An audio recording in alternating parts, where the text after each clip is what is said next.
Buenas tardes a todos y a todas, bienvenidos al Círculo Mercantil e Industrial de Sevilla.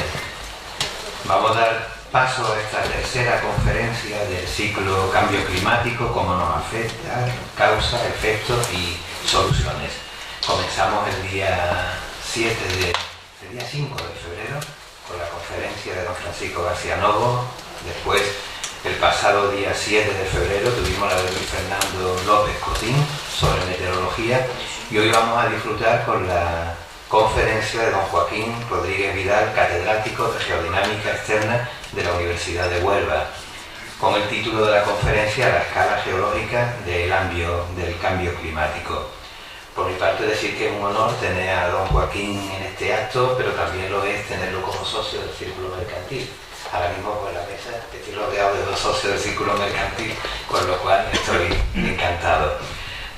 No me entretengo más porque lo importante es escucharlo a ellos. Vamos a darle la palabra a don Benito Valdés para que presente al conferenciante. Benito, soy yo la palabra. Yo muy brevemente, para mí es un honor presentar a nuestro conferenciante de hoy. Estudió geología en la Universidad Complutense, allí se licenció, pero luego su tesis doctoral la hizo en Zaragoza y empezó sus tareas docentes en la Universidad de Zaragoza también. Y allí estuvo por lo menos hasta el año 84, según tengo yo aquí anotado, en que se traslada a la Universidad de Sevilla como profesor titular. Y aquí obtuviste la cátedra de Geodinámica en Sevilla, en el 92, pero al año siguiente se trasladó a Huelva y desde entonces se encuentra en aquella universidad como catedrático de Geodinámica Externa. Ha sido presidente de la Asociación Española del Cuaternario. La Asociación Española del Cuaternario tiene una sección en Andalucía, que fue el que la impulsó y la creó, y dirige en Huelva el grupo de investigación de geomorfología ambiental y recursos hidráulicos, y representa a las universidades españolas en la Comisión Nacional de Geología. Su actividad científica como investigador ha sido muy intensa, a pesar de que es bastante joven, indudablemente. Pues ha dado como resultado la publicación de 4 libros, numerosos capítulos de libros. Yo tengo aquí apuntados 60 de los libros en los cuales ha intervenido preparando algún capítulo, y luego más de 150 artículos de investigación publicados en revistas muy preeminentes.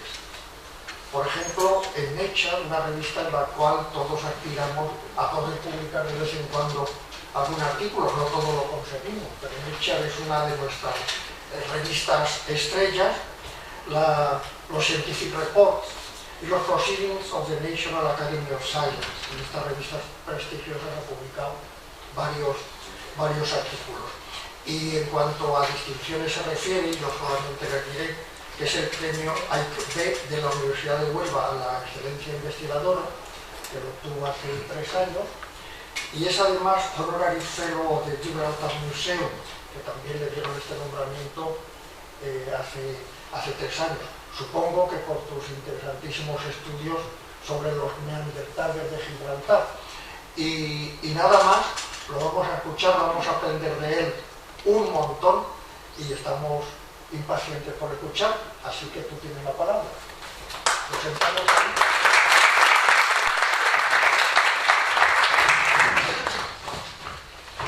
Bueno, muchas gracias a todos los presentes por el interés, a los queridos amigos y compañeros que están aquí, a aquellas personas que han tenido la amabilidad de invitarme, entre los que se encuentra el amigo Práxede y del Círculo Mercantil, del cual me vanaglorio, ¿no?, de ser socio desde hace ya pues casi 30 años, 28 años.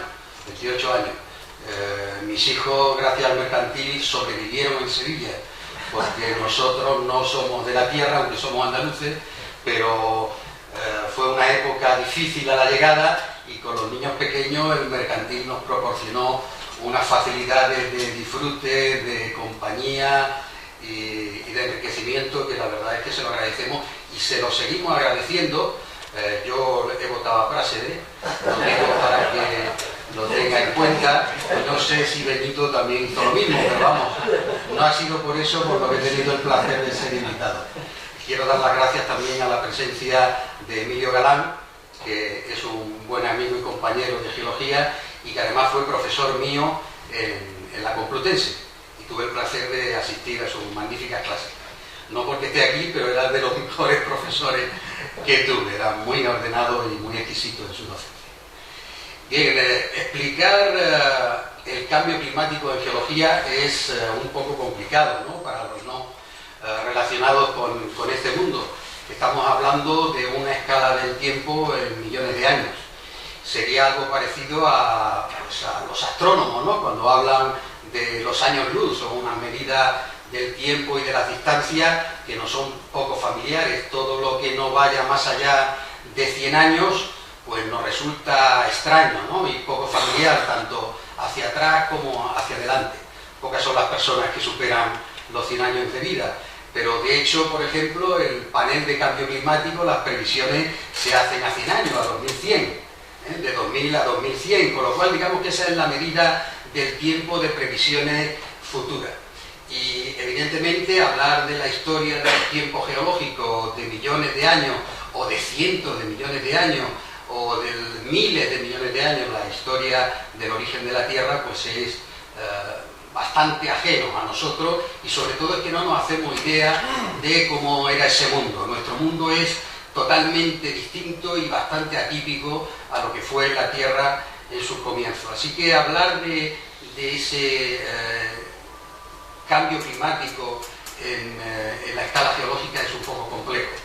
Pero en cambio la geología ha adoptado unos nuevos caminos como necesidad de ser útil, no solamente de buscar petróleo, de buscar minerales, de hacer prospecciones de agua subterránea, o de ser útil a la sociedad de alguna manera, sino que bien, a medida que todos esos minerales, todos esos recursos pues se van agotando, necesitamos de nuevas proyecciones.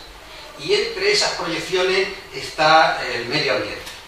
Y dentro del medio ambiente, pues la posibilidad, la certeza, la realidad o no de ese cambio climático futuro.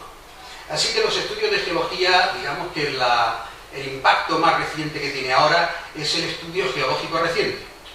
Hacer una geología que los geólogos hace 20 años no estaban acostumbrados a hacer. Una geología clásica, como digo, de millones de años, y de pronto nos convertimos en geólogos de miles de años, de cientos de miles, o decenas de miles, incluso geólogos de cientos de años. Y eso nos ha permitido acercarnos a la sociedad, acercarnos de manera que podemos ver una evolución de los procesos naturales en un pasado relativamente reciente, porque hace 1000 años existían humanos como nosotros en la Tierra, hace 20.000 años exactamente igual, y si seguimos hacia atrás unos pocos miles de años, pues exactamente igual. Es decir, se produce la interrelación entre el medio natural y el ser humano, por no hablar del ser humano. Y también la manera en que el ser humano se ha beneficiado de ese medio natural, y además cómo el medio natural ha interferido con la ocupación, con el uso del territorio. Ahora mismo prácticamente pues tenemos ocupado todos los hábitats y lo explotamos, lo habitamos, lo utilizamos, con lo cual hay un enfrentamiento permanente, y eso da pie a muchas de las noticias que todos los días pues salen en los medios de comunicación de pues grandes inundaciones, terremotos, tsunamis. Eso que parecía tan extraordinario y que no se publicaba nunca en la ciencia geológica, pues ahora hemos vivido recientemente dos, en Japón en el 2011 y en Indonesia en el 2004. Así que hemos visto televisada de forma indirecta pues esos grandes eventos y los daños que han producido. Cientos de miles de muertos. De Indonesia, pues casi 250.000 de muertos y otro tanto de desaparecidos. O sea que es un impacto tremendo, un impacto enorme.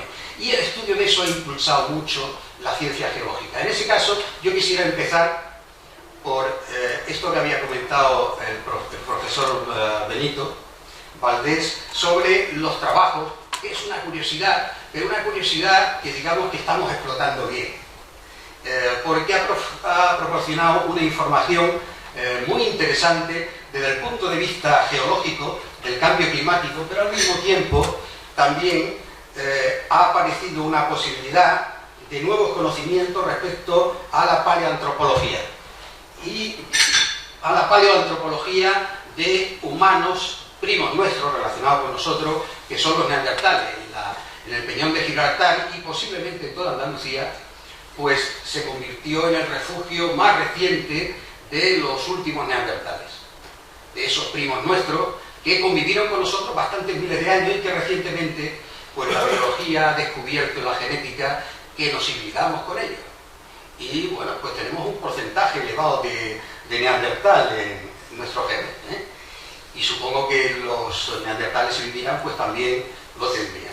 Bien, pues en este caso empezamos un poco con ese ejemplo, ¿no? Con ese ejemplo inicial donde yo estoy sentado o en cuclillas de la parte superior de un corte geológico en una cueva que nos cuenta no solo la historia de esos últimos neandertales, sino también una historia de cambio climático reciente. Aquí vemos una foto de la cara de levante actual del Peñón de Gibraltar y fijaros que a nivel del mar hay muchísimas cuevas que tienen una altura, aunque no lo parezca, de 40 y 50 metros de alta, son como grandes catedrales, y algunas de ellas se encuentran rellenas de sedimento que nos cuentan una historia reciente de cambio climático, que es de un interés enorme en geología, con independencia del interés que tienen también desde el punto de vista de ser un hábitat de los últimos neandertales del mundo, de los últimos que aquí están fechados en torno a 28 o 30.000 años.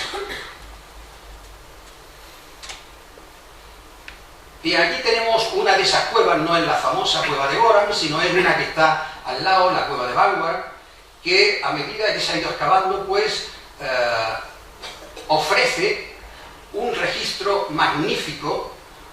Vemos en los distintos perfiles realizados a lo largo de las distintas campañas desde el 2012 hasta el 2015, unos perfiles donde observamos unos niveles claros que son de arena y unos niveles ligeramente más oscuros que son de arcillas limos, de un material más fino. Bien, haciendo análisis de esos materiales, pues observamos que hay como un sándwich de arenas y limo, donde las arenas son depósitos eólicos transportados por el viento en un momento, en época glaciar, no en la que nos encontramos ahora, en épocas glaciares, donde el nivel del mar estaba más bajo. Y las dunas se acumulaban al pie de estos acantilados y penetraban en el interior de la cueva, rellenándola y formando esas capas. Cuando esta situación cambiaba y se convertía en un periodo más óptimo, más seco, más árido, digamos que África presionaba, el Sáhara presionaba con su calor, con su aumento de temperatura y nos lanzaba polvo sahariano. Lo que ocurre en algunas ocasiones, algunos días al año, que nos llegan aquí las nubes de polvo oscura que nos manchan el coche, la ropa cuando está tendida, etc. Pues ha habido épocas de la historia de la Tierra reciente donde esas emisiones eran casi continuadas y formaban capas de algunos centímetros de espesor de polvo procedente del Sáhara. Así que ese sándwich que tenemos ahí, en esos distintos cortes, nos ofrece una historia de cambio climático donde el gran motor del cambio ha sido África y ha sido el desierto del Sáhara. Cuando el desierto del Sáhara se ampliaba, se hacía mayor, influenciaba y lanzaba polvo sahariano sobre el sur de Europa. Y cuando ocurría al revés, en situaciones más óptimas, hace 10.000 años el desierto del Sáhara apenas existía, aunque no nos lo creamos, ¿no? Pues en esos momentos, entonces, no lanzaba ese polvo, sino que la arena de la playa, las dunas, semejante a un paisaje semejante a Doñana, pues entonces la arena penetraba dentro de esta cueva. Así que ahí tenemos un registro de cambio climático. Datando esos niveles, que se pueden hacer isotópicamente, pues podemos saber esa historia. Esta es una reconstrucción de ese mismo Peñón de Gibraltar, de la cara de levante, pero cubierta toda la rampa, todo el pie del acantilado cubierto por dunas. serían las dunas que rampaban, que subían ladera arriba y también penetraban dentro de las cuevas rellenando de arena. Y correspondería con un nivel del mar más bajo. Aquí vemos una reconstrucción de un campo de dunas semejante a Doñana por delante de Gibraltar, con un nivel del mar bastante más bajo que la actualidad. Esto a algunos os puede parecer raro, ¿no? Un nivel bastante más bajo que el actual. Pero si el nivel del mar siempre ha estado así, ¿no? Pues no. Precisamente la excepción es lo que tenemos ahora, desde el punto de vista geológico. Bien, aquí tenemos esas emisiones que se ven por los satélites y meteorológicamente la podemos detectar, de emisiones de polvo sahariano por las áreas fuentes, distintas áreas fuentes, que van hacia el Atlántico. Algunas de estas plumas de polvo llegan hasta América, y la encontramos en sedimento de la superficie de Estados Unidos, Canadá, Sudamérica, etc. En la foto de satélite pues vemos cómo la pluma está encima de las Islas Canarias, y en la imagen de la derecha pues vemos cómo penetra en Andalucía y va un poco hacia el norte de la península ibérica. Bien, esto es bastante frecuente, bajo determinadas circunstancias climáticas que más adelante nos hablarán otros conferenciantes. Y digamos que esto nos sirve un poco de presentación para lo que sería, de manera rápida, el cambio climático geológico, de manera tradicional, ¿no? De forma tradicional. Tenemos una escala simplificada de los tiempos geológicos a la izquierda,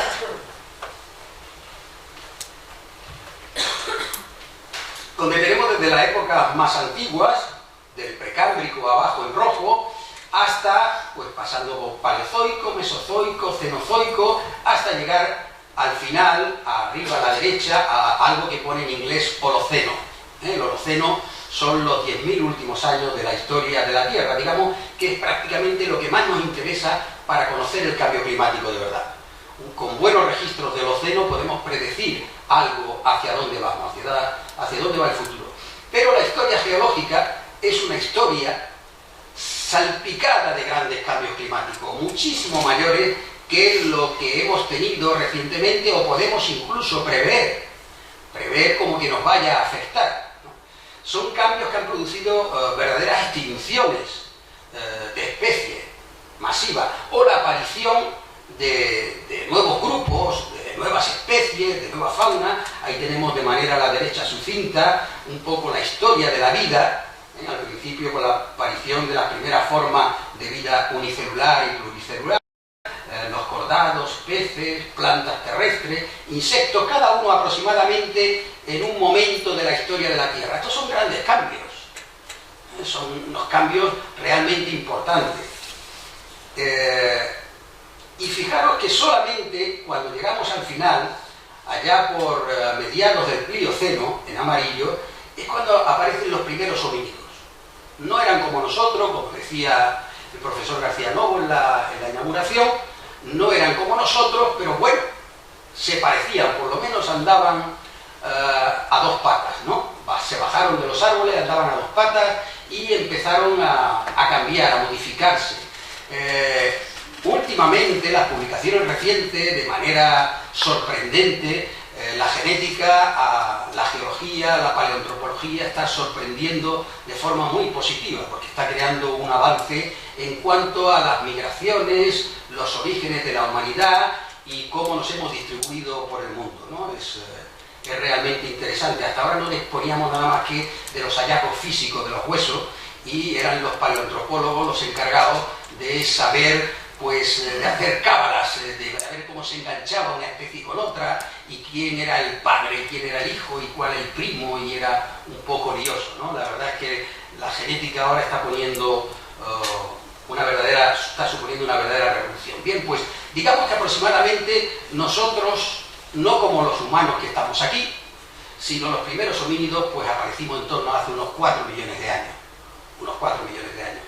Pero los humanos modernos, llamados así por nosotros mismos, nosotros nos llamamos los humanos anatómicamente modernos, antes eran los hombres de Cro-Magnon y ahora somos los anatómicamente modernos, los más modernos, pues parece ser que partimos de una raíz semejante de un origen semejante a los neandertales, nos separamos hace aproximadamente unos 400.000 años y ahí empezamos cada uno por nuestro lado a vivir cada uno como podía en el medio que se había acostumbrado, se había habituado. Pero es muy interesante porque parece que nosotros salimos de África, ya publicaciones recientes están empezando a ponerlo en duda, al 100%, eso que estaba tan bien asentado. Pero los verdaderos habitantes europeos, eran los neandertales. Fuimos nosotros los que invadimos el resto del mundo y pues no se sabe si nos peleamos mucho con ellos o no. El caso es que genéticamente nos hibridamos, o sea que si nos peleamos nos queríamos. Había una especie de relación igual que nosotros ahora, de amor-odio, en familias, amigos, etc. Y eso pues hace que se cree la cultura, que es lo importante, que yo creo que es lo que hace que estemos aquí, ¿no? La cultura, las relaciones humanas, los grandes grupos, la capacidad para asociarnos, es lo que ha hecho que realmente estemos aquí nosotros y no los neandertales o otros grupos humanos. Bien, de todas maneras, los registros geológicos todavía nos tienen que deparar grandes sorpresas. Tenemos por ahí algunos humanos que acaban de aparecer nuevos, los denisovanos en Rusia, y también hombres pequeñitos en las islas de Indonesia, el hombre de Flores, que además pues, de los últimos registros parece ser que convivió con los humanos modernos, sin que los humanos modernos lo supieran dentro de la isla de Flores, ¿no? Bien, nos quedan muchas historias que contar, todas ellas en algunos casos vinculadas con cambios climáticos. Y aquí un reloj que es muy conocido, para que nos hagamos una idea del tiempo geológico. Si la Tierra se formó pues hace aproximadamente 5.000 millones de años, por ahí 4.600, y ese tiempo lo distribuimos en 12 horas, pues vamos viendo cómo la vida va apareciendo en la cantidad de tiempo que tiene que pasar hasta que aparezcan las bacterias de 3.800 millones de años, la primera vida marina de 1.500 millones de años, y bueno, pues esos dinosaurios que nos parecen tan lejos, de hace 200 millones de años, pues aparecen en la hora 11, o sea, casi ya dando las 12 campanadas para que nos comamos las uvas. Y nosotros pues aparecimos con las uvas. Yo creo que casi ya con la uva 11, con la uva 11 ya a punto de atragantarnos, pues aparecimos nosotros. O sea, somos un ave de paso, geológicamente somos ave de paso. Lo que pasa es que estamos muy preocupados porque somos nosotros mismos y tenemos la capacidad de raciocinio y eso nos duele, ¿no? Bien, así que dentro de ese tiempo geológico, para que nos hagamos una idea de, digamos, del gran problema en el que mentalmente estamos metidos ahora con el cambio climático que nos subyuga, nos golpea y además nos tiene a algunas personas y sobre todo a determinados grupos, y por ejemplo ecologistas, pues los tiene en vilo permanentemente, pues no hay nada más que recordar esta pequeña escala de los tiempos, en millones de años, donde vemos las grandes explosiones de vida y las grandes desapariciones de vida, con una diversidad y con una velocidad de aparición y extinción consecuencia de los cambios climáticos, posiblemente de otras circunstancias planetarias, pero mucho tuvo que ver los grandes cambios climáticos, y ahí tenemos pues extinciones tan importantes como la del Permo-Triásico en la mitad, ¿no? Esa que pone final P, del Permotrías, final del Pérmico. Tenemos otras anteriores, en el Cámbrico, y al final tenemos una que es la que más nos llama la atención, que es la extinción de los dinosaurios, el tránsito entre el Cretácico y el Paleógeno. Esa que pone al final CR, final del Cretácico, con la extinción de los dinosaurios. Bien, la teoría inicial fue una teoría de cambio climático. Fue una teoría de explosión masiva, de emisión de volcanes a lo largo del mundo, con emisión de polvo a la atmósfera, efecto invernadero y por tanto un invierno permanente que hizo desaparecer los alimentos, los vegetales y por tanto los alimentos de los dinosaurios. Recientemente pues tenemos otro modelo que ya no es de cambio climático, aunque sí indujo cambio climático, que es el impacto de un bólido kilométrico, que ahora se está estudiando bastante la llegada de meteoritos cercanos a la Tierra. Es algo que con esto de de los dinosaurios, pues estamos bastante alerta, ¿no? Porque si es verdad lo que se descubrió no hace mucho, pues tendríamos la llegada de un meteorito kilométrico que impactó aproximadamente donde está ahora la península de Yucatán y que generó un gran cráter. Evidentemente la atmósfera que tenemos en la actualidad, los medios atmosféricos, los procesos naturales, pues hacen que todas estas marcas desaparezcan. No ocurre lo mismo en la Luna, donde no hay atmósfera, o en Marte, donde todos los impactos meteoríticos van quedando marcados uno encima de otro, junto a otro. Es un gran campo de cráteres, ¿no? En cambio, en la Tierra es más difícil, porque la erosión, la dinámica externa, se encarga de hacerlos desaparecer. De todas maneras, se puede rastrear geológicamente, y uno de los criterios para rastrear es en las capas finales del Cretácico y del comienzo del Paleógeno, pues encontramos unas capas muy importantes de esos niveles que están ahí, que son de iridio. El iridio es un elemento que es muy poco abundante, si no el que menos abunda en la naturaleza terrestre, y en cambio es muy abundante en los meteoritos. Así que las capas de iridio, en ese tránsito Cretácico terciario, pues podrían ser indicativos de la realidad de ese impacto meteorítico que evidentemente produjo de nuevo un cambio climático con efecto invernadero, desaparición de fauna, flora, etc. Así que tenemos cambios climáticos e impactos que producen variaciones y extinciones masivas. No esto que estamos tan preocupados con nuestro cambio climático. Otros compañeros os pondrán más en alerta. Digamos que yo, a la vista de los tiempos geológicos, quiero ser más elegante, más suave. Quiero ser elegante con la Tierra. Creo que la Tierra se merece mucho más respeto que el que le damos, que es la simple explotación y disfrute de ella. Por lo cual no tengo por qué ser ecologista, sino simplemente un respetuoso del hogar, del lugar donde vivo. Igual que el mercantil. Bien, aquí tenemos uno de los pocos ejemplos que perduran sobre la superficie terrestre, en Estados Unidos. Un cráter que impactó hace unos miles de años y que todavía la erosión no lo ha hecho desaparecer. Y como esto tenemos algunos ejemplos, otros un poco más ocultos, pero quiero decir que existen evidencias superficiales de estos impactos sobre la Tierra de meteoritos de menor tamaño. ¿Los cambios climáticos han existido en el pasado? Pues sí.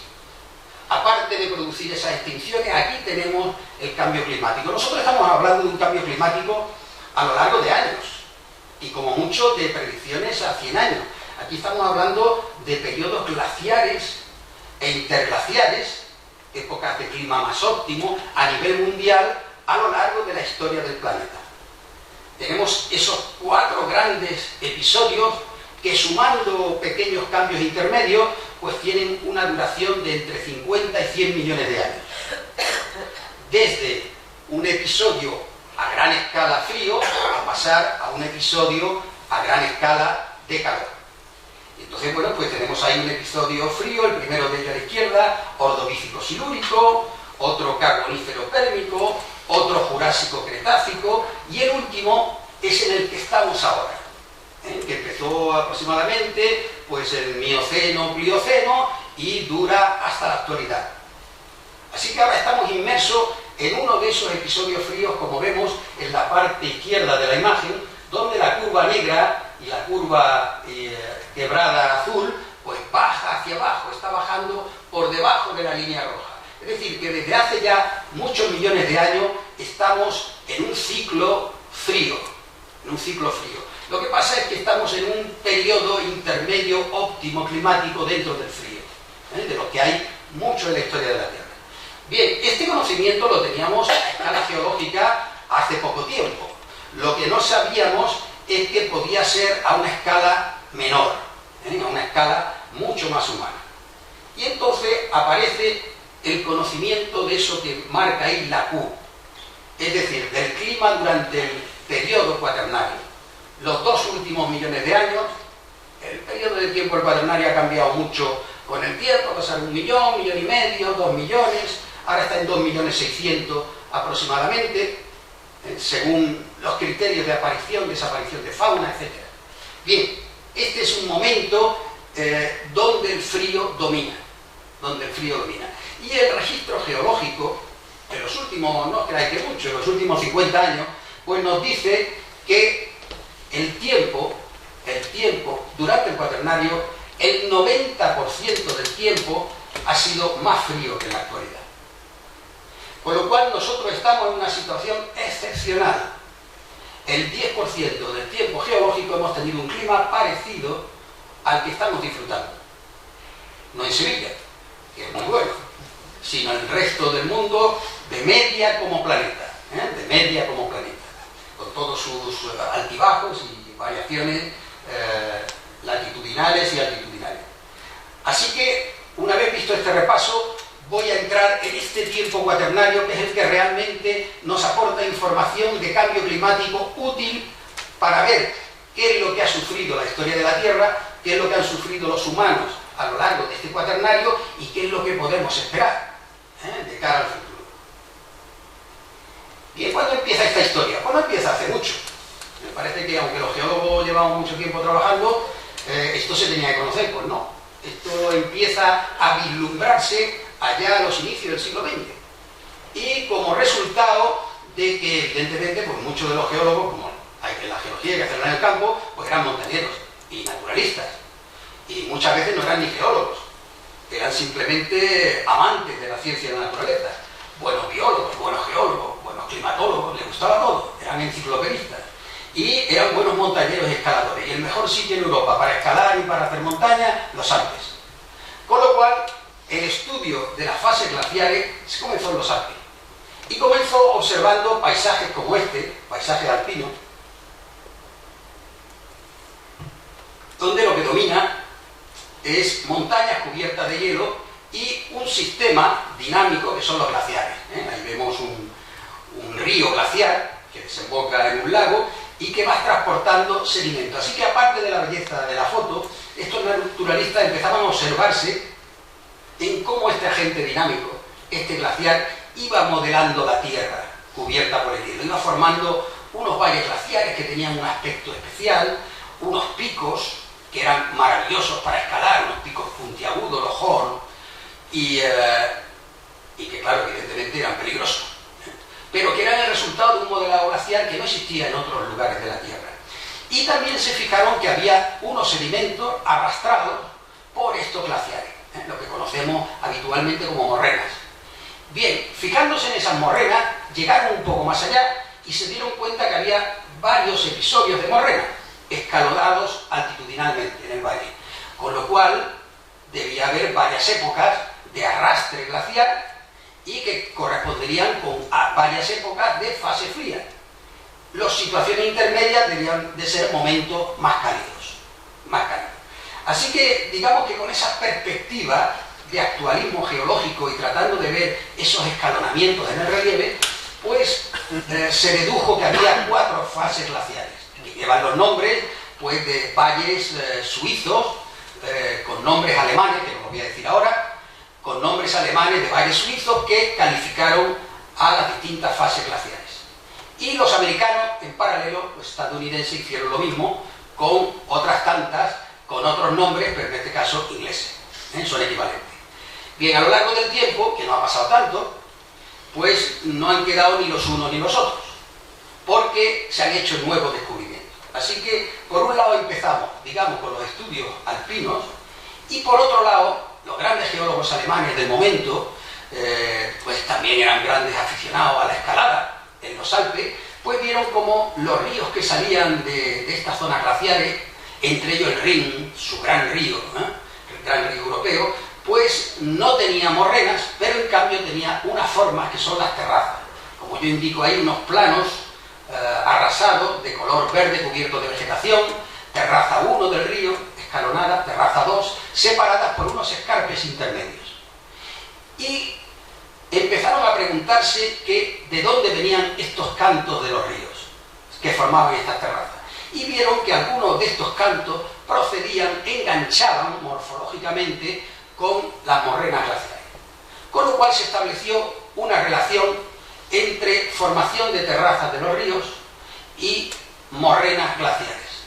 Así que ahí empezó a construirse, digamos que en la primera mitad del siglo XX, empezó a construirse una historia de cambio climático. A partir de ahí es cuando realmente empieza el cambio climático cuaternario a preocuparnos, a conocerlo y a profundizar en él.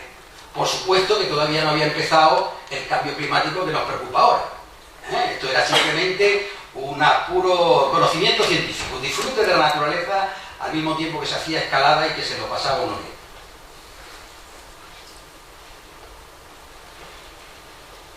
¿Cuándo se produce ese cambio para abandonar, digamos, esos grandes ciclos de fases glaciares e interglaciares? Esos 4 grandes ciclos glaciares e interglaciares. Pues, como siempre, es cuando se hacen grandes inversiones. El petróleo. Las prospecciones marinas, una vez que se acaba, digamos, el petróleo en tierra, pues hay que buscar el petróleo en el mar, se hacen sondeos profundos, grandes inversiones, y los estudios en los sedimentos de los fondos oceánicos, sobre todo estudios de micropaleontología. Aquí tenemos un compañero experto en micropaleontología que lo puede testificar porque se dedica a ello y come de eso y vive de ello. Y bien, pues esa época no fue hace mucho tiempo, en los años 1950, 60, digamos que esas perforaciones profundas y esos conocimientos con esas inversiones tan grandes, pues permitieron ver que había una serie de sedimentos en los fondos oceánicos que procedían de los casquetes glaciares, del Ártico y del Antártico. Y el Ártico y el Antártico, cuando ampliaba su tamaño, es decir, una fase glaciar, emitía los sedimentos arrancados en el Ártico y en el Antártico en el sustrato y los depositaba en los fondos oceánicos.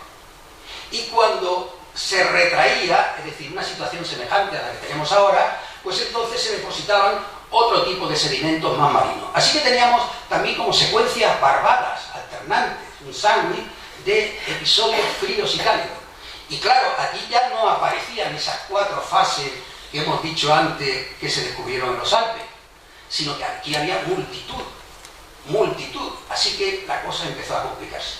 En vez de resolverse, la cosa se complicó. Bien, pues aquí tenemos algunos de los testigos. Al hacernos preguntas, pues dijimos, si esto tiene que ver con los casquetes glaciares, pues vámonos a los casquetes glaciares. Evidentemente los españoles no nos fuimos. Se fueron los americanos y otros que tenían dinero, rusos sobre todo, el sondeo Vostok y otra serie de países con recursos, a los cuales pues evidentemente los españoles también, si podían, colaboraban, sobre todo ahora en la Antártida, pues se está colaborando bastante, tenemos nuestros barcos, etcétera, pues se hacían sondeos en este casquete helado de kilómetros. Sondeos en hielo de kilómetros, es un registro único del cambio climático. Ahí es donde realmente están el registro de verdad del cuaternario del cambio climático. Hay otros registros menores que se hacen pues, en los glaciares alpinos, por ejemplo, son más pequeños y se pueden estudiar tiempos más cercanos. Pero esto tiene nada más que 50 años. 50 años, mucho de lo que estamos aquí lo tenemos. Y hemos vivido esta apoteosis, esta revolución científica, de pasar de no conocer nada del cambio climático a conocer esto que os voy a presentar ahora. Esto lo medio desayunó el profesor García Novo, nos lo puso de principio y dijo que otro lo cuente.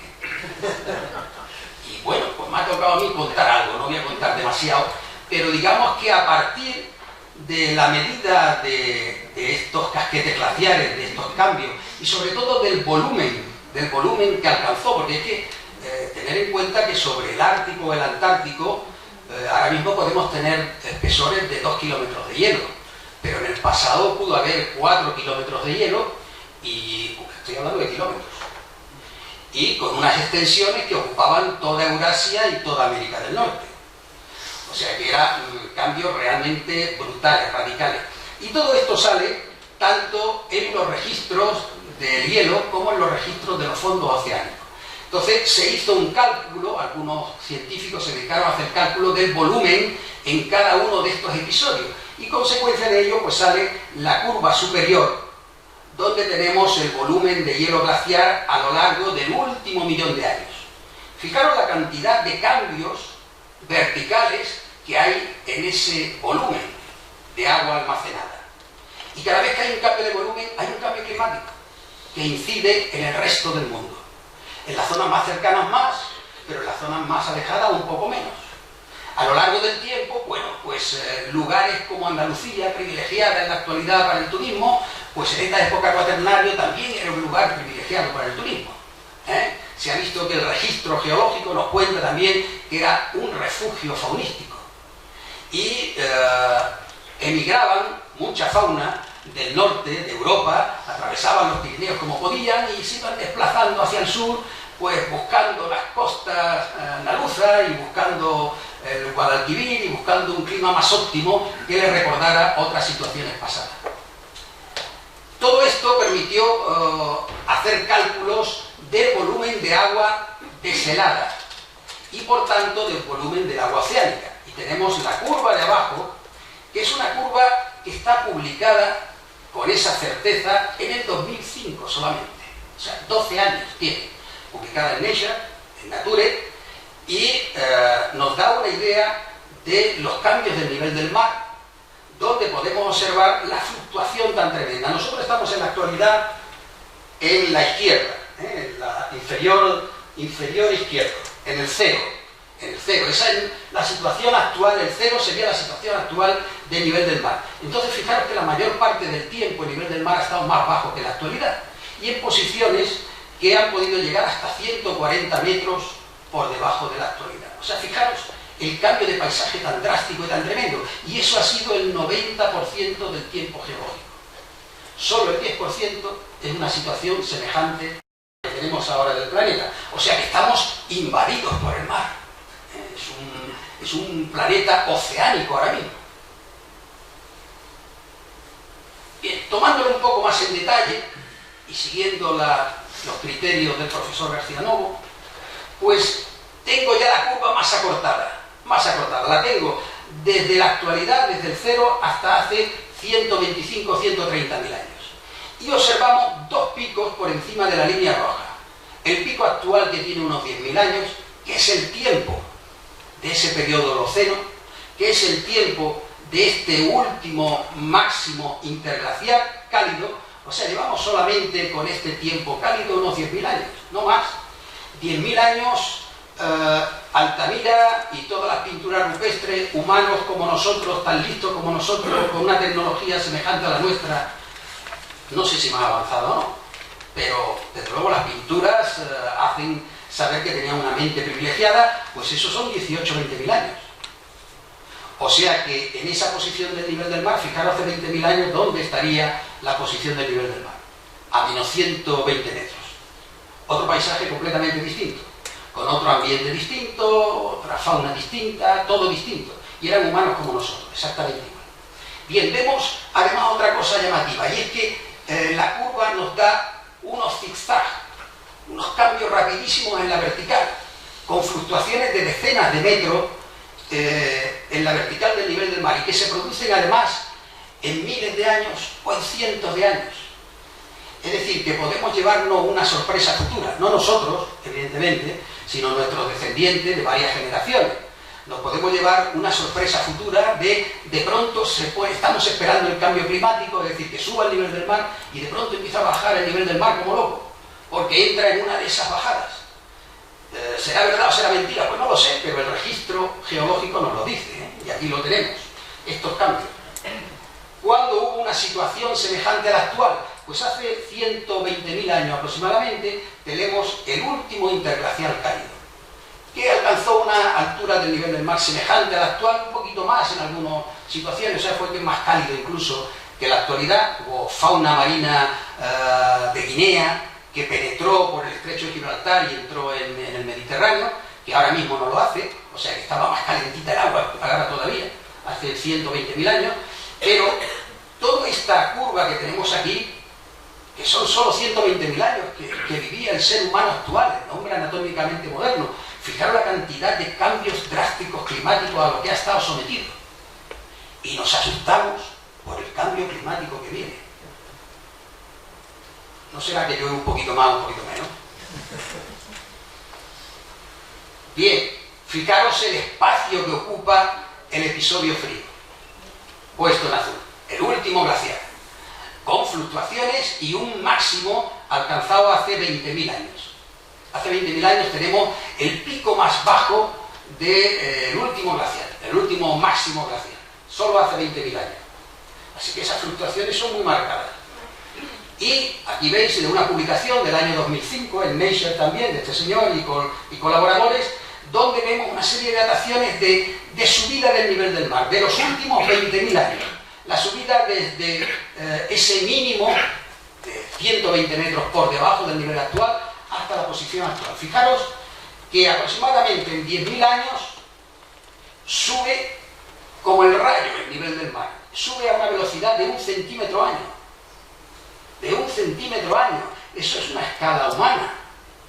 1 centímetro año. La vida de una persona longeva, 100 años, 1 metro. 1 metro pudo subir el nivel medio marino. El nivel medio marino. Con lo que pudo suponer de situaciones máximas. Después se atenuó un poco hasta 6.000 años, con 5 centímetros al año, y desde hace unos 6.000 años pues tenemos el nivel del mar que conocemos ahora, que le llamamos el nivel del mar actual, el normal. Pues no, es el menos normal de los niveles. Solo 6.000 años. ¿Cuánto durará? Pues no lo sabemos. Pero sí sabemos que puede subir o bajar de manera natural. También, no lo podemos negar, de forma inducida por la actividad humana, por el calentamiento global. Eso es evidente. Bueno, pues aquí tenemos una imagen magnífica, publicada en muchísimos sitios de divulgación, del planeta Tierra sin nubes. Podemos ver la extensión del casquete helado, el Ártico, principalmente en Groenlandia, y el Antártico, que ha cambiado muy poco el volumen y la extensión a lo largo de los tiempos geológicos recientes, los últimos 4 millones de años. Digamos que es porque está rodeado de mar por todos los sitios. Entonces, en el momento que se extiende, salen los icebergs y flotan y se van, desaparecen. En cambio, en el hemisferio norte hay mucha tierra para avanzar, como hizo Hitler. Tuvo mucho terreno para avanzar, pero se encontró con Rusia, con la estepa rusa. Y eso fue lo que le pasó también a la glaciación, que se encontró con la estepa rusa y se extendió de manera exagerada. Esta sería la situación de la cubierta de hielo, con espesores en la parte final de hasta 2 kilómetros de espesor. O sea, Estados Unidos, Canadá ya no digamos, estaba cubierto por hielo. De hecho, en Central Park, en Nueva York, Central Park conserva entre la roca que aflora entre medio del verde, en las películas cuando se ve, si era una roca bonita, pues se ven unas rocas con arañazos de los fondos glaciares, de este peso del glaciar erosionando y arrancando. Son unos ejemplos maravillosos de cómo el hielo glaciar por debajo, por el peso que tenía, iba arrancando. Pero también, fijaros la extensión tan tremenda del hielo en esta fase. Bueno, media Europa estaba cubierta por el hielo, América del Norte casi por completo, pero también una extensión de zona que yo pongo con una P. La P es un medio periglaciar, es un medio frío que frecuentemente está por debajo de los 0 grados y que solo en determinadas estaciones, evidentemente en verano o primavera, supera los 0 grados. Pero se caracteriza porque es un suelo helado. El suelo está helado, hacemos un agujero en el suelo y no sale tierra, no sale sedimento, sale hielo. El suelo está helado, con lo cual es poco confortable para vivir. Y fijaros la extensión que tenía, pues casi todo Eurasia, llegaba hasta la mitad de la península ibérica. De Madrid para arriba teníamos suelo helado y hay evidencia en los depósitos geológicos de ese suelo helado, y en América pues exactamente igual. O sea que quedaba muy poco espacio para la vida confortable. El sur de Iberia sí. Andalucía lo tenemos ahí refugiado, entre medio, entre el frío y el calor de África. Pero cuando se producen estos cambios tan llamativos, el peso de 4 kilómetros de hielo o de 2 kilómetros de hielo, si pasamos de una fase glaciar a interglaciar y el hielo se deshiela, pues entonces el suelo se recupera. Es normal. Si le quitamos tanto peso al terreno, isostáticamente se recupera el suelo y empieza a elevarse. Ese es el ejemplo de la península escandinava. La península escandinava estaba a nivel del mar. Y en cambio, si alguno habéis hecho un viaje de esto de turismo en un barco por los fiordos, pues habréis visto los valles glaciares tan tremendos y en lo alto del todo no hay picos montañosos como en los Alpes, son superficies planas. Eso era antes el fondo del océano, el fondo de los glaciares. En solo 10.000 años se han elevado a velocidades de muchos centímetros al año. De manera que en 10.000 años, 20.000 años, tenemos 200, 300 metros de relieve creado nuevo porque le hemos quitado el peso. Pero es que en el océano ha ocurrido lo mismo. En el océano, al fundirse el agua de los glaciares, el océano pesa y los cielos se hunden. Así que tenemos compensaciones. Ahora mismo hay zonas que están ascendiendo, por ejemplo, ahí en Norteamérica, Groenlandia está ascendiendo,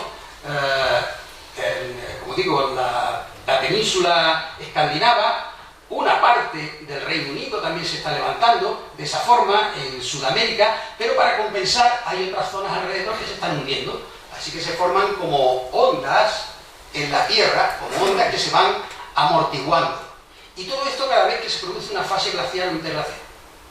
Son unos cambios brutales. No tenemos que solo que esperar el cambio climático, sino es que cualquiera de estos grandes cambios genera fuertes modificaciones en el paisaje y en nuestro hábitat de vida. Un ejemplo, lo pongo con frecuencia, lo hizo un compañero de la Universidad de Gibraltar. Este es el estrecho de Gibraltar en la situación actual, con varias poblaciones significativas en el estrecho. Y esta sería la situación hace solo 20.000 años. Fijaros la estrechez del estrecho, valga la redundancia. Y ahí a la izquierda una isla que aparece, y esa isla es la que en algunas ocasiones se ha prestado a algún novelista a decir que conocía esta parte de la ciencia, para decir que es la Atlántida.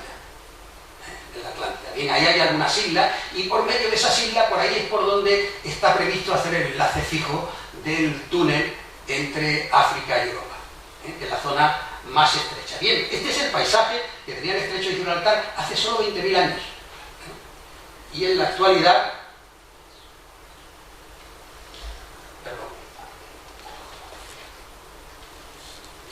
es este. Así que hay zonas que han cambiado mucho y otras que han cambiado menos. Bien, ¿qué es lo que implica estos cambios, estas fluctuaciones tan llamativas? Benito, lo siento, me estoy guiando. ¿Me concedéis 15 minutos más? Sí, estamos disfrutando. Muchas gracias. Bien, nuestra costa cercana, una de las costas que como consecuencia de estos cambios del nivel del mar, de cambio climático reciente, digamos que más está sufriendo y más ha sufrido, porque la geología es una geología blanda. Eso nos permite ir a unas maravillosas playas de arena, que no la tiene ningún otro sitio de España. Y es porque es un material muy fácil de erosionar y de movilizar. Pero eso genera grandes cambios en el paisaje costero.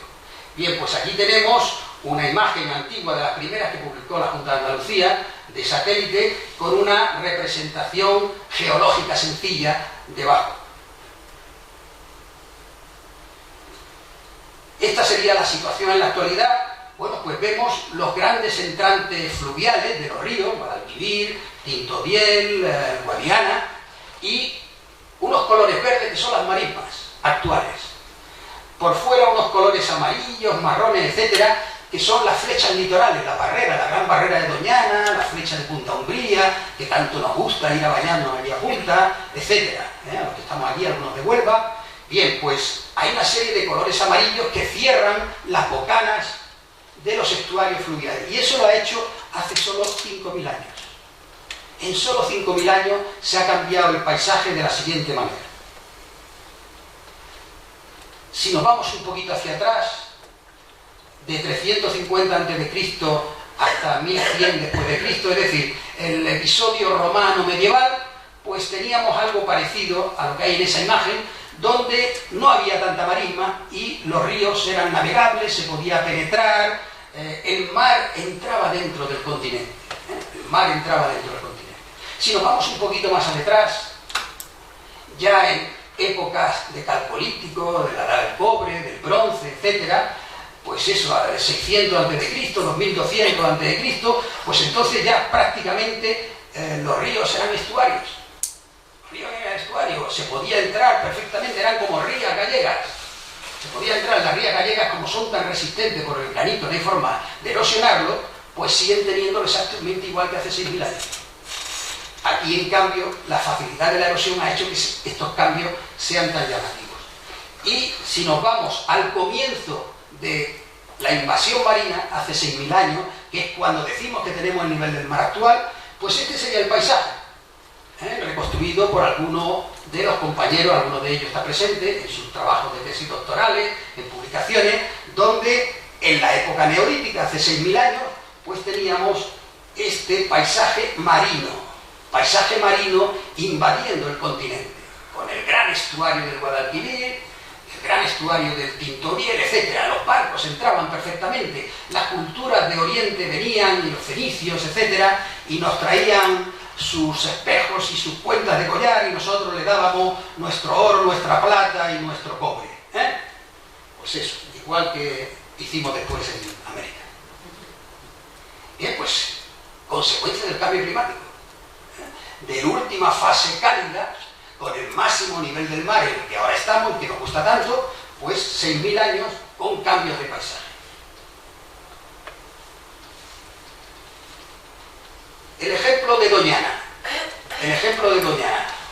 Esta historia de 6.000 años de manera rápida de cómo fue Doñana.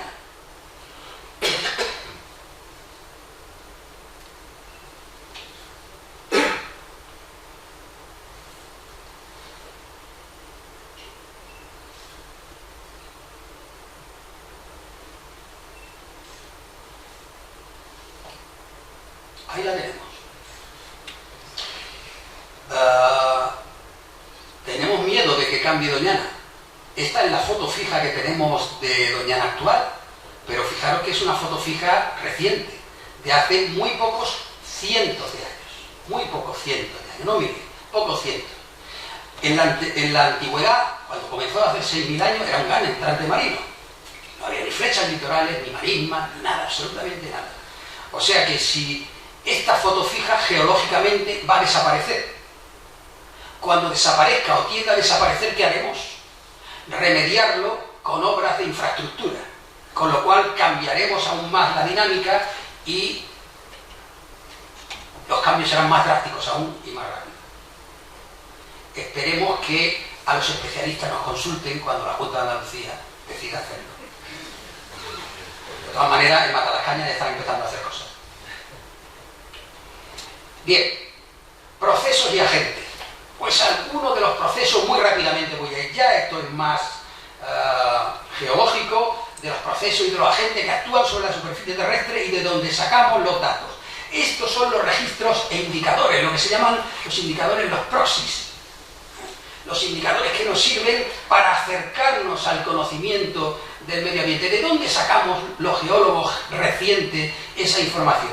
Pues primero del registro geológico marino, pues de los arrecifes de coral, que aporta una información impresionante, de los sedimentos marinos profundos, después de los registros geológicos continentales, pues registros costeros, como Doñana, pues, lo que acabo de enseñaros, depósitos glaciales, los anillos de los árboles, la dendrocronología, esto es muy útil, sobre todo cuando tenemos árboles muy antiguos, de cientos de miles de años, nos dan una gran ayuda. Depósitos fluviales, hemos visto las terrazas de los ríos antes, depósitos de los lagos, cuando hay grandes lagos hay magníficos registros, los sondeos de hielo en cuevas glaciares, pues en el Pirineo, hay también estudios de este tipo, y muy importante también las fuentes históricas, la arqueología, la prehistoria, la historia, los libros, archivo de Indias, cualquier almacén de datos histórico nos sirve para interrelacionarlo con los cambios humanos y por lo tanto con cambios climáticos, cambios paisajísticos. Así que tenemos ahí una ristra, más que hay, de proxies que nos sirven para acercarnos al conocimiento. Y ya para terminar, digamos, un punto de vista de lo que es mi especialidad, que sería la dinámica externa, la geomorfología, la construcción del relieve. ¿Cómo se construye el relieve? De cara al cambio climático. clasificaciones de clima hay muchísimas. Cada maestrillo tiene su librillo. Pero geológicamente, ¿qué tipos de climas tenemos en la actualidad? Climas que son capaces, con los agentes y con los procesos, de cambiarnos el paisaje. ¿Cuándo decimos que tenemos un cambio climático geológico? Bien, pues tipos de climas geológicos son esos que están ahí, solamente. Clima glaciar, periglaciar, templado húmedo, semiárido, árido y tropical húmedo, rodeado de la sabana, de un paisaje que es tropical húmedo pero con estación seca, estación cálida. Bien, pues solamente existen geológicamente, por ahora en el presente, esos tipos de climas. Climas que son capaces de modelar un paisaje. Cuando saltamos de uno a otro es cuando decimos que existe un cambio climático. No porque haga un poco más de frío o un poco más de calor. Eso se arregla con un abrigo, o quitándonos el abrigo, o se arregla consumiendo energía. Dentro de nada, pues estaremos poniendo el aire acondicionado. Pero vamos, nada.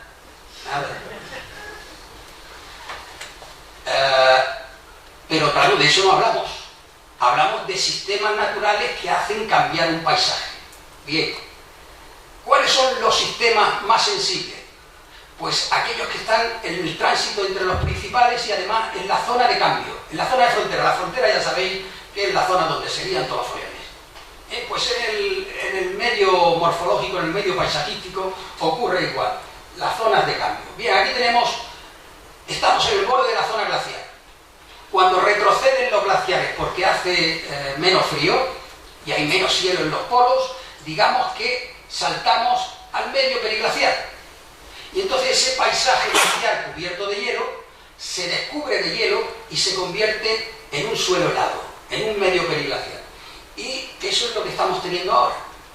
Entonces tenemos, en la Antártida hay un continente para sostener el hielo, pero en el Ártico no. En el Ártico tenemos retazos de isla, por ejemplo Groenlandia, que está cubierta de hielo, pero incluso ya estamos viendo que las orillas, que los bordes están desheladas.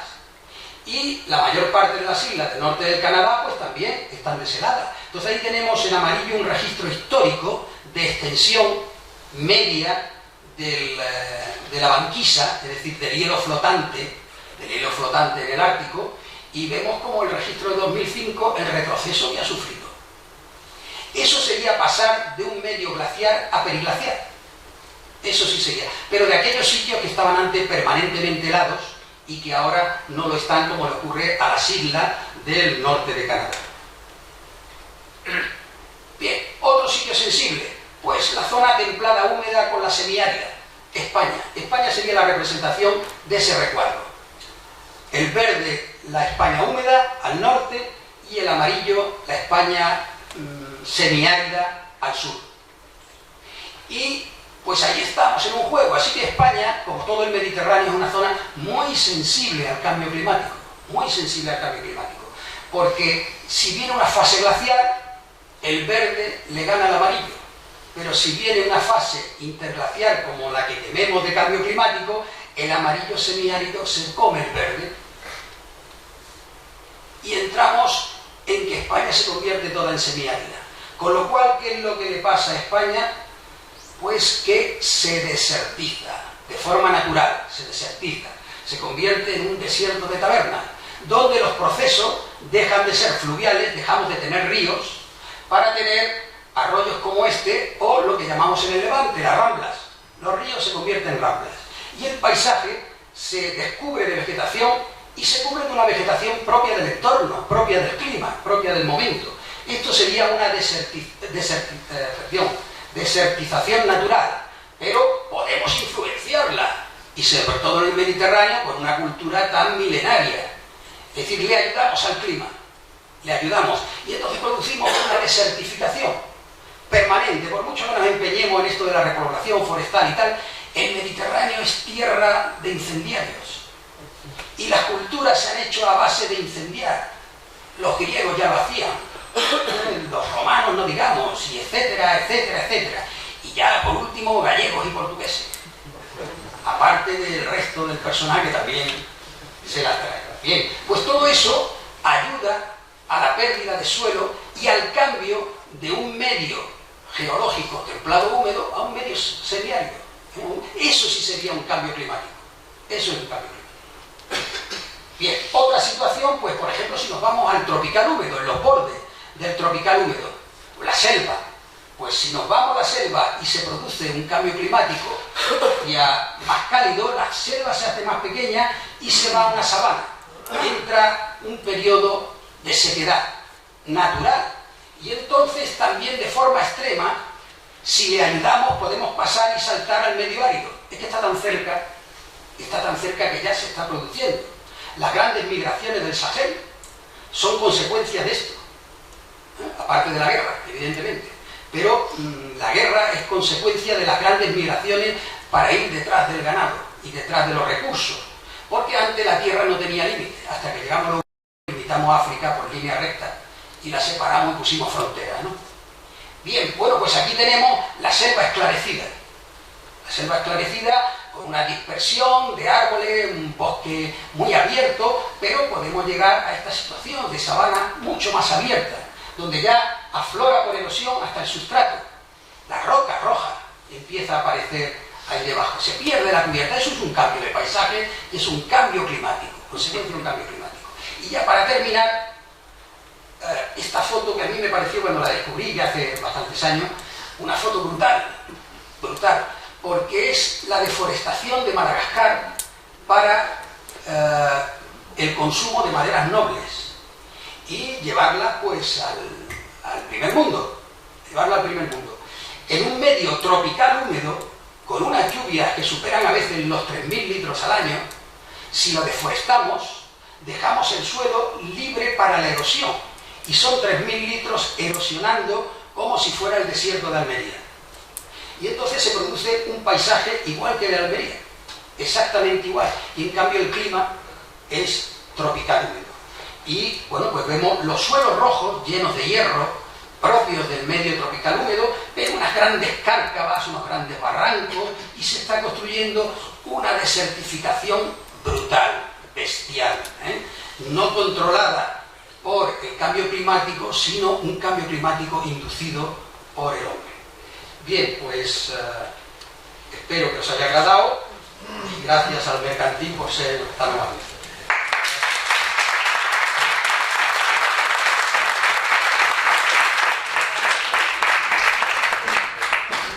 Bueno, creo que hemos disfrutado todos de esta conferencia tan amena y que nos ha salido a poco. Muchas gracias. Como tenemos tiempo, si tenéis preguntas, alguien quiere preguntar, porque hay miles de cosas de que preguntar. Yo le quería preguntar que realmente con lo que ha comentado en los últimos 50 años parece que han sido clave en todo lo que tiene que ver la geología y la explicación de estos cambios climáticos que ha explicado de manera tan interesante. ¿Usted cree que los años futuros pueden ser esos en los que la geología realmente aporte información relacionada con la predicción de esos cambios climáticos? Porque yo creo que ahora mismo realmente es donde la geología queda como o no adquiere un papel relevante en una situación en la que hay, como usted ha dicho, tantísimas opiniones, tantísima información relacionada con el cambio climático desde otro punto de vista. Sí. España es, como hemos puesto en evidencia, sobre todo el Mediterráneo, es una zona muy sensible al cambio climático y también al cambio climático inducido por el hombre. Entonces, los cambios de paisaje van a ser drásticos y a escala humana. ¿Existen conocimientos científicos suficientes? Sí. Los científicos en general es un gremio que, con independencia de que tenga recursos o no, se dedica a investigar. Y entonces genera conocimiento que se publica en sitios raros y extraños. Y a veces hay divulgación y es posible tener ese conocimiento. Pero esa divulgación, con perdón de la palabra y por mi corta experiencia, según lo que dice Benito, por mi juventud, pues a pesar de eso tengo una larga experiencia, pues esa corta, larga experiencia me dice que después los encargados de poner esos conocimientos en aplicación, que son los políticos, no lo hacen. No lo hacen, pero en el fondo es porque no les interesa. Porque sabemos de sobra cómo ordenar el territorio, en base a estos conocimientos, cómo ordenar el territorio para evitar grandes catástrofes. Pero es que las catástrofes, digamos, entre comillas, le interesan a la política. Le interesan porque generan cambios, generan recursos, generan modificaciones. Cuando se produce una gran riada, una gran inundación, pues están generando información periodística, información, bueno, aquí tenemos Cataluña, cada 2x3. Sí, pero realmente los políticos, o sea, también se aprovechan del desconocimiento general de la sociedad que puede alimentarse, porque realmente yo creo que en relación con lo que usted ha comentado, realmente hay un gran desconocimiento por parte de la sociedad de todo lo que tiene que ver, de todo lo que vaya a una escala un poco mayor de 50, y entonces realmente los ciudadanos tampoco saben, o sea, realmente se asustan. Sí, pero hay ciudadanos que la experiencia sí les sirve. Por ejemplo, está ahora muy de moda, yo lo digo muchas veces en clase, está muy de moda ponerle la alcachofa, el micrófono, a cualquiera que te encuentras. Cada vez que hay una inundación, un desastre de estas características, llega el chico con la alcachofa y se la pone. ¿Qué se la pone? A un joven de 30 años. Y si esta inundación, esto es lo más grande que he visto yo en mi vida. Claro, si es que esta recurrencia de esta inundación son 50 años. Ahora se la pones al abuelo, que al abuelo ya verás cómo no se la pone. Pero antes se la ponía el abuelo, y el abuelo te dirá así con sorna, dice, es que el río busca su camino. Claro, eso es ciencia, el río busca su camino. Cuando busca su camino y tenemos cosas en medio, porque a la política le interesa tener cosas en medio, porque aquí tenemos la explotación turística de toda la costa. ¿Dónde están los paseos marítimos? Todos metidos en el medio marítimo. Todos. Y cuando llega y destruye un paseo marítimo, pues ponemos el grito en el cielo. Pero porra, sí que estamos metidos en su ámbito, en su medio, en la dinámica marina la que en determinados momentos manda. Entonces, eso no tenía que estar construido ahí. Una vez que se destruye hay que retranquear. Hay que tomar medidas. ¿Quién está empezando a poner un poquito de orden? Afortunadamente Europa. Europa está empezando a imponer leyes, a imponer normas y a exigirlas porque las paga. No siempre se le hace caso, pero digamos que es un comienzo. El problema de los políticos es que no apenas leen y no vienen a conferencias como esta. No se enteran. A una escala mayor. O sea, poder transmitir a la sociedad esa capacidad de predecir lo que va a pasar en 100 años, en 1000 años, lo que le va a pasar al planeta, indudablemente, después de todo lo que ha puesto, es decir, que van a pasar cosas, independientemente de que el ser humano, pero claro, no existe ese... Es que la Tierra es dinámica, es viva, igual que nosotros. Pero, claro, tenemos que saber cuáles son los caminos de la energía y no ponernos en medio. Claro. Evidentemente, cuando tú ves violencia en la calle, ¿qué es lo que haces? Pues irte por otro lado. Lo último que haces es ponerte en medio para llevártelas todas. Claro. Pues eso es lo que hacemos nosotros, ponernos en medio de la dinámica terrestre. Nada. ¿Hay más preguntas? ¿Alguien quiere...?